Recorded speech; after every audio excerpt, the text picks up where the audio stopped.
Top 25 Manufacturing Engineer Interview Questions and Answers. In today's competitive job market, preparing for a manufacturing engineer interview is crucial. This video will present the top 25 questions you may encounter, along with effective answers to help you stand out from other candidates. We will focus on essential topics such as technical skills, problem-solving abilities, and teamwork. By reviewing these questions and answers, you can boost your confidence and enhance your chances of success in your upcoming interview. 1. What manufacturing processes are you most experienced with, for example, CNC machining, injection molding, additive manufacturing? My experience spans several manufacturing processes, including CNC machining, injection molding, and additive manufacturing. I have worked extensively with CNC machining, where precision is crucial for producing complex parts. In injection molding, I have managed the design and optimization of molds to enhance production efficiency. Additionally, my background in additive manufacturing involves creating prototypes and custom components, leveraging 3D printing technologies. Each process has taught me different techniques for quality control and efficiency optimization, allowing me to adapt and improve production workflows effectively. 2. How do you optimize a production line to improve efficiency and reduce waste? Optimizing a production line involves several strategic steps. First, I would conduct a thorough analysis of current workflows, identifying bottlenecks and areas of inefficiency. Implementing lean principles can help eliminate waste, ensuring each step adds value. I would introduce standard operating procedures, SOPs, to maintain consistency and quality. Training staff on best practices enhances their skills and reduces errors. Additionally, integrating automation where feasible can streamline processes and improve throughput. Regularly reviewing key performance indicators, KPIs, helps maintain focus on continuous improvement and effective resource utilization. 3. Explain how you would conduct a time motion study to improve productivity. Conducting a time motion study involves several key steps. First, identify the specific tasks or processes to analyze. Observe the workflow and record the time taken for each task, noting the sequence of actions. Utilize video recordings for accuracy if needed. Analyze the data collected to identify bottlenecks, non-value-added activities, or unnecessary delays. Engage with employees to gather feedback on the process. Based on findings, propose improvements such as rearranging workstations, eliminating redundant steps, or implementing ergonomic tools. Finally, implement changes and monitor the results to ensure productivity enhancements are achieved. 4. What CAD/CAM software are you proficient in, and how have you used it in manufacturing? I am proficient in several CAD/CAM software, including SolidWorks, AutoCAD, and Mastercam. In my previous role, I used SolidWorks for designing complex parts and assemblies, ensuring that all components fit together properly. I utilized Mastercam for programming CNC machines, optimizing toolpaths for efficiency and accuracy. This combination allowed me to create detailed designs and generate precise machining instructions, which improved production efficiency and reduced cycle times. My experience with these tools has enabled me to bridge the gap between design and manufacturing effectively. 5. How do you ensure product quality while maintaining cost-effectiveness in production? Ensuring product quality while maintaining cost-effectiveness requires a balanced approach. First, I implement rigorous quality control measures throughout the production process, including regular inspections and testing. Employing statistical process control, SPC, helps in identifying variations early. I also emphasize training for all employees to foster a quality mindset. Utilizing lean principles, I eliminate waste and optimize processes. Collaboration with suppliers to ensure high-quality materials at reasonable costs is crucial. Finally, continuous improvement practices allow for ongoing adjustments to enhance quality without escalating costs. 6. Describe your experience with lean manufacturing and Six Sigma principles. Lean manufacturing focuses on minimizing waste while maximizing productivity. I have implemented various lean tools such as 5S, value stream mapping, and Kaizen events in previous roles. These initiatives streamlined processes and improved efficiency. In terms of Six Sigma, I have been involved in DMAIC projects that aimed at reducing defects and improving quality. Utilizing statistical analysis, I identified root causes of issues, enabling targeted improvements. Both methodologies have significantly enhanced operational performance and fostered a culture of continuous improvement within teams. 7. What key metrics do you track to measure manufacturing performance? In manufacturing, it's essential to track several key metrics to evaluate performance effectively. Commonly monitored metrics include overall equipment effectiveness, OEE, which assesses productivity, availability, and quality. Cycle time measures the time taken to complete one production cycle, while first pass yield indicates the percentage of products manufactured correctly without rework. Scrap rate is crucial for understanding waste, and on-time delivery, OTD, measures the efficiency of meeting production schedules. Tracking these metrics helps identify areas for improvement, ensuring efficiency and high-quality output. 8. How do you approach design for manufacturability, DFM, When reviewing a new product. When reviewing a new product, I begin by collaborating with cross-functional teams, including design, engineering, and production. I analyze the design to identify potential manufacturing challenges early on. Simplifying complex geometries and selecting appropriate materials are crucial steps. I also assess assembly processes, aiming for ease and efficiency. Prototyping allows for testing and refining design aspects before full-scale production. Throughout the process, I prioritize cost-effectiveness while ensuring that the final product meets quality standards. This proactive approach minimizes delays and enhances product viability. 9. What are some common causes of defects in manufacturing, and how do you prevent them? Common causes of defects in manufacturing include poor machine calibration, inadequate training of operators, and material inconsistencies. To prevent these defects, regular maintenance schedules for machinery should be established to ensure precision. Operators must receive thorough training on equipment and processes to minimize human error. Additionally, implementing quality control measures, such as regular inspections and testing of materials, can help identify issues before they impact production. Engaging in root cause analysis when defects occur also fosters continuous improvement, reducing the likelihood of recurrence.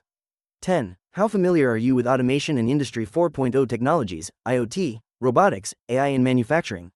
I have extensive familiarity with automation and Industry 4.0 technologies. My experience includes implementing IoT solutions to enhance real-time monitoring of production processes, allowing for better decision-making and faster response times. I have worked with robotics for automating repetitive tasks, which improves efficiency and reduces human error. Additionally, I have explored AI applications in predictive maintenance, enabling us to anticipate equipment failures before they occur. This integration not only boosts productivity but also enhances overall operational reliability. 11. Describe a time when you identified a bottleneck in production and how you resolved it. In a previous role, I noticed a significant delay in our assembly line due to a particular station that was overwhelmed with work. I conducted a thorough analysis and identified that the issue stemmed from inadequate staffing and inefficient workflow. To address this, I reorganized the task assignments and implemented a rotation system to balance the workload among team members. Additionally, I introduced a simple visual management tool that helped track progress in real time. As a result, we improved throughput by 30%, significantly reducing downtime and enhancing overall production efficiency. 12. A machine is producing defective parts. Walk me through your troubleshooting process. When faced with a machine producing defective parts, I first gather data on the defect type and extent. Next, I review the machine's operating parameters and maintenance records to identify any anomalies. Observing the machine in operation helps pinpoint irregular sounds or movements. I then check material quality and ensure that the correct settings are applied. Collaborating with the operators provides insights into any recent changes. If needed, I conduct tests by adjusting parameters incrementally while documenting each change and its effect on the output, aiming to isolate the root cause efficiently. 13. How would you handle a sudden material shortage that threatens production deadlines? When faced with a sudden material shortage, I would first assess the extent of the impact on production schedules.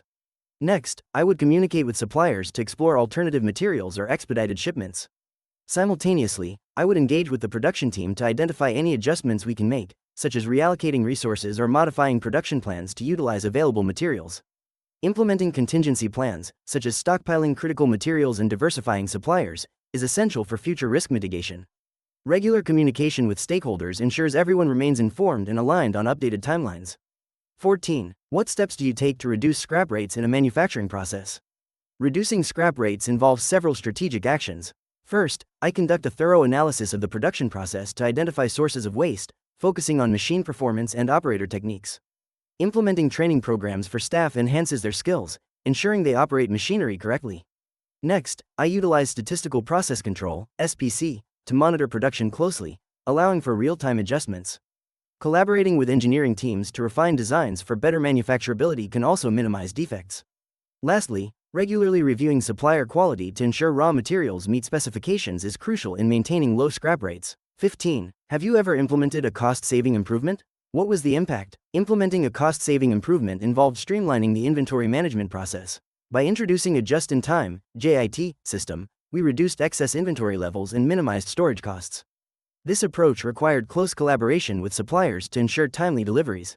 As a result, we not only cut costs by 15% but also improved cash flow and reduced waste. The initiative enhanced our production efficiency, allowing for quicker response times to market demands. This change fostered a culture of continuous improvement within the team, encouraging suggestions for further enhancements. 16. How do you communicate technical manufacturing issues to non-engineers, for example, operators, management? Effective communication with non-engineers requires clarity and simplicity. I focus on breaking down complex technical terms into relatable concepts. Using visual aids like diagrams or flowcharts can help illustrate issues clearly. Additionally, I encourage questions to ensure understanding and foster an open dialogue. When discussing technical problems, I tailor my approach based on the audience's background, emphasizing the practical implications of the issues rather than the technical jargon. This way, everyone involved can grasp the situation and contribute to finding solutions. 17. Describe a time you had to persuade management to invest in new equipment or process improvements. In a previous role, I identified that our outdated machining equipment was causing significant delays and quality issues. I gathered data on production inefficiencies, including downtime and scrap rates, and calculated potential cost savings from new equipment. I presented this analysis to management, highlighting how the proposed investment would improve productivity and quality while reducing long-term costs. After addressing their concerns and showcasing potential ROI, management approved the investment, resulting in a smoother production process and increased output. 18. How do you handle conflicts between production and quality control teams? Handling conflicts between production and quality control teams requires a collaborative approach. First, I facilitate open communication by organizing joint meetings where both teams can express their concerns and perspectives. I encourage active listening to understand the underlying issues, whether they stem from conflicting priorities or misunderstandings. Together, we identify common goals, such as meeting production targets while ensuring product quality. By fostering a team-oriented environment, we can develop actionable solutions that address the concerns of both sides, leading to improved processes and enhanced teamwork. 19. What leadership experience do you have in guiding technicians or junior engineers? Having led teams of technicians and junior engineers, I focus on fostering an environment of collaboration and continuous learning. I prioritize mentorship by conducting regular one-on-one sessions to discuss challenges and career aspirations. This allows me to tailor my guidance and provide relevant resources. I also encourage team members to take ownership of projects, empowering them to make decisions while offering support when needed. By establishing clear communication channels, I ensure that everyone is aligned with project goals, which enhances team cohesion and drives successful outcomes. 20. How do you stay updated on the latest manufacturing trends and technologies? Staying updated on the latest manufacturing trends and technologies involves a multifaceted approach. I regularly read industry publications, attend conferences, and participate in webinars focused on advancements in manufacturing. Networking with peers and joining professional organizations allows me to exchange insights and experiences. I also follow influential figures in the manufacturing sector on social media and subscribe to relevant online forums. Engaging in continuous learning through online courses helps me deepen my understanding of emerging technologies and best practices in the field. 21. You're assigned to improve a legacy manufacturing process. Where do you start? To improve a legacy manufacturing process, I would begin by conducting a thorough assessment of the current workflow and equipment. This involves gathering data on production rates, defect rates, and employee feedback. Engaging with operators and technicians is essential to understand their challenges and insights. Next, I would identify key areas for improvement, such as process bottlenecks or outdated technology. Implementing pilot tests on small changes can help evaluate the impact before full-scale adoption. Continuous monitoring and iterative adjustments would ensure that enhancements are effective and sustainable. 22. A production line is falling behind schedule. What actions do you take? To address a production line that is falling behind schedule, I would first analyze the root cause of the delays by reviewing current processes, equipment performance, and workforce efficiency. I would conduct discussions with operators to gather insights on any obstacles they face. Next, I would prioritize tasks and allocate resources effectively, ensuring that critical areas are addressed first. Implementing short-term solutions such as overtime shifts or reallocating personnel may help regain lost time. Additionally, I would look for opportunities to streamline processes, reduce waste, and enhance collaboration among teams to prevent future delays. 23. How do you prioritize multiple projects with tight deadlines? To effectively prioritize multiple projects with tight deadlines, I start by assessing each project's scope, impact, and urgency. I utilize a matrix to categorize tasks based on their importance and deadlines, allowing me to identify which projects require immediate attention. Regular communication with stakeholders is crucial. I gather input on priorities and adjust my focus based on shifting business needs. I also break down larger projects into manageable tasks, setting clear milestones and deadlines. This structured approach helps ensure that I allocate resources efficiently, maintain quality, and meet critical timelines. 24. Tell me about a time you failed in a manufacturing project. What did you learn? During a project aimed at implementing a new assembly line, I underestimated the training required for operators on the new equipment. As a result, we faced delays and quality issues in the initial stages of production. This experience taught me the critical importance of comprehensive training and clear communication. I learned to involve operators early in the process, ensuring they understand the new systems and workflows. This proactive approach has since helped reduce errors and improve team confidence in adopting new technologies. 25. If you had to introduce a new manufacturing technology, how would you ensure smooth adoption? To ensure smooth adoption of new manufacturing technology, I would first conduct a thorough assessment of the current processes and identify the specific needs that the technology will address. Engaging stakeholders early in the process is crucial. This includes training sessions for employees to familiarize them with the new system.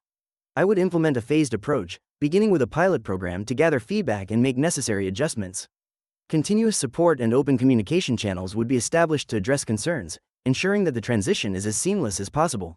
In this video, we explored the top 25 manufacturing engineer interview questions and their answers, equipping you with the knowledge needed to excel in your upcoming interviews. Understanding these questions can significantly enhance your confidence and performance, allowing you to showcase your skills effectively. We hope you found this content valuable and that it helps you on your career journey. If you enjoyed the video, please give it a thumbs up and subscribe to our channel for more insightful content.